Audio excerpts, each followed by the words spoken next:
Samantala, problema sa linya ng kuryente ang tinitignang dahilan ng sunog na tumupok sa 300 bahay sa Barangay Bayanan sa Muntinlupa City. Para sa detalye, may live report si Mav Gonzalez. Mav.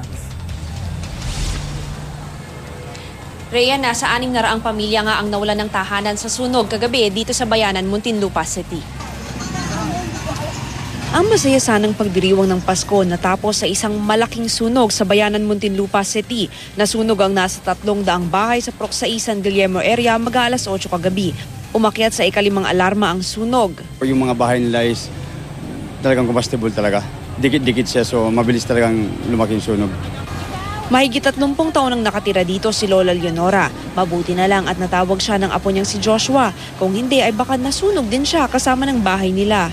Tumungaw ko sa bintana, nakita ko nagliliyab na. Ayun, nag-pray na lang ako tapos sabi ng apo ko, Lola, halika na, lumabas ka na, baka himatayin ka dyan.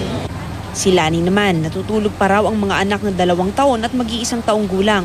Mag-iisang buwan pa lang daw sila sa Maynila galing Catanduanes. At ngayon, di na nila alam kung saan titira.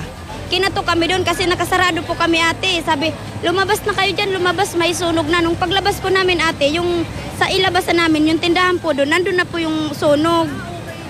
Meron pa ho ba kayong natangay na gamit nyo? Wala po, kahit nga po damit ng mga bata, wala po kaming nadala. Lahat po nasunog, kahit yung niluluto nga po namin pagkain, nasunog po. Sa laki ng sunog, rumisponde na rin pati fire trucks galing Binyan at San Pedro, Laguna. Dumating din si Muntinlupa Mayor Jaime Fresnedi para tingnan ang nasunog na lugar. Ayon sa Muntinlupa Rescue Team, 2 ang nasaktan matapos mabubog habang tumutulong sa pag-apula ng apoy. Agad din nala ang 2 lalaki sa Alabang Medical Center. Tuloy ang naapula ang apoy alas 11:30 ng gabi.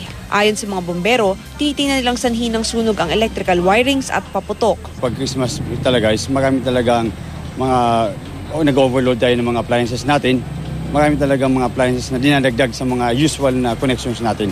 So, naging cause ngayon ng grounding ng mga wirings natin, naging cause ng fire tuloy. Marami nagpapaputok ngayon. So, iwasan natin talaga yung mga open flames na yun, kagaya ng paputok din, ng mga nagkukos ng mga embers sa mga sunog. Gayunpaman, nawalan man ng tirahan ang nasa 600 pamilya. Nagpapasalamat pa rin sila. Nagpapasalamat nga ako sa Panginoon kasi ligtas kami lahat. Yung bahay lang namin natupok. Rhea, nananatili muna sa isang malapit na paaralan yung mga nasunugan dito sa Bayanan. Magpapaabot naman daw ng tulong ang DSWD pati na rin ng lokal na pamahalaan. Rhea? Maraming salamat, Mav Gonzalez.